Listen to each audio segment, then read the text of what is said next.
G'day, I'm David G, Sheshnag Yoga Centre. What on earth is Kundalini? Sheshnag.com. I'd like to do a bit of a video on the concept of the rites of passage.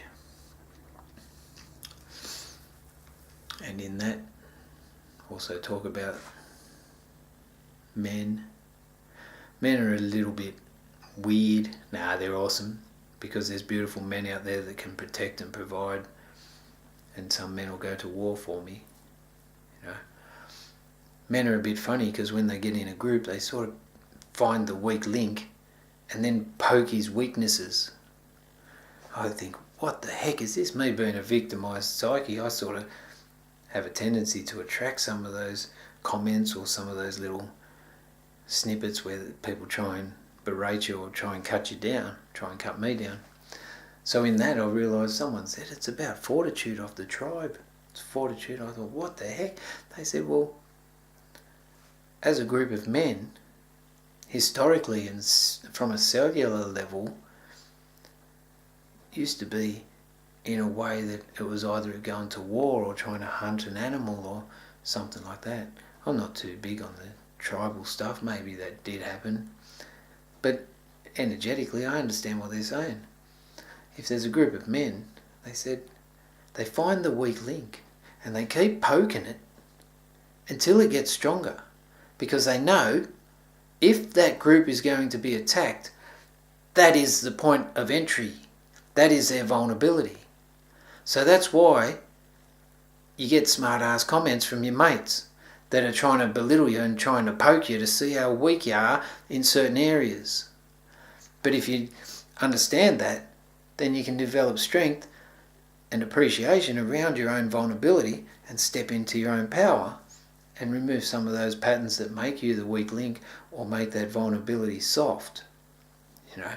So that's a beautiful thing. And then the other thing with packs is there's that picture of the wolf packs going around where in this culture it's a bit bent because of ego. The leader wants to be at the front. The wolf pack innately has the leaders at the back, because they know if anyone slows down, then they can help them. So the best leader actually sits at the back and allows everyone to be a part of the group. They don't strive off in the front and say, follow me. They say, I'll follow you and I've got your back because I'll support you through it. So in that, the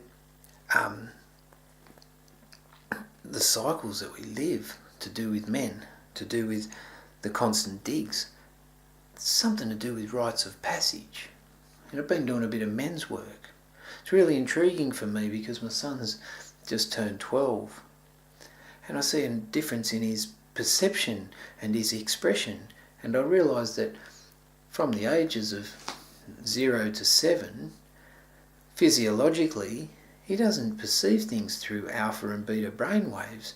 He perceives things through, as a child, theta and delta waves, because they're in a hypnagogic state which is totally absorptive of everything around them, so then they can develop into a functional human. And then from 7 to 12, you go through from the theta and delta, the meditative brainwaves, into the externalized brainwaves of the alpha state. So he's just stepping into the alpha brainwaves, which is really fascinating because in our culture we've designated high school to start at that time. So it's like a rites of passage into a different schooling system. But unlike other cultures, we don't have the period where we go, okay, it's his 12th birthday, let him spend a month or go on a camping trip with Uncle Bill, because he needs to learn off a healthy male who's been through the experience of being a man and can express it in a healthy emotional way. We just put him in high school and give him a pen and a scientific calculator and go, you're on your own, bruv.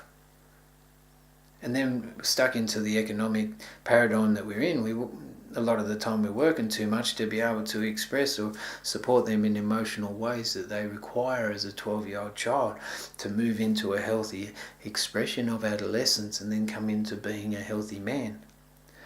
So the rites of passage work, it's very important. It's making a little bit of a comeback in the spiritual domain, but if you look at it, we're a bit like ill-focused, because I went to a conference, I'm going to another one in Tasmania with 80 men there. Went to one in Victoria with 180 men, trying to work into a more embodied, mature expression of masculinity. 180 men, you think, oh yeah, that's a fair amount going away for the weekend. 4 nights at this place, this retreat where you can work on yourself, become more harmonious and work towards fullness of expression. And then I hear that, like, the football grand final's on. 80,000 people go. Get on the piss and celebrate aggression and dominance through misidentification or some externalized sense of self through some colours and emotional connection to a football team. And I think 180 people compared to 80,000, we might be in a bit of strife here. But then the 180 people, how they influence people around them could actually set a ripple effect into the world where we do move into the new paradigm in a more healthy way. So, rites of passage, very important at the moment. Being a man, even more so. So, I'm going through some stuff myself regarding understanding it and being able to be a part of community, being a functional part, being able to balance home life with externalized desires and my whole role in the community. We're a work in progress. There's a lot going on. Got to relax into it and be peaceful. Share the world, sheshnag.com. Om Namah Shivaya, Hara Hara Mahadev. Peace.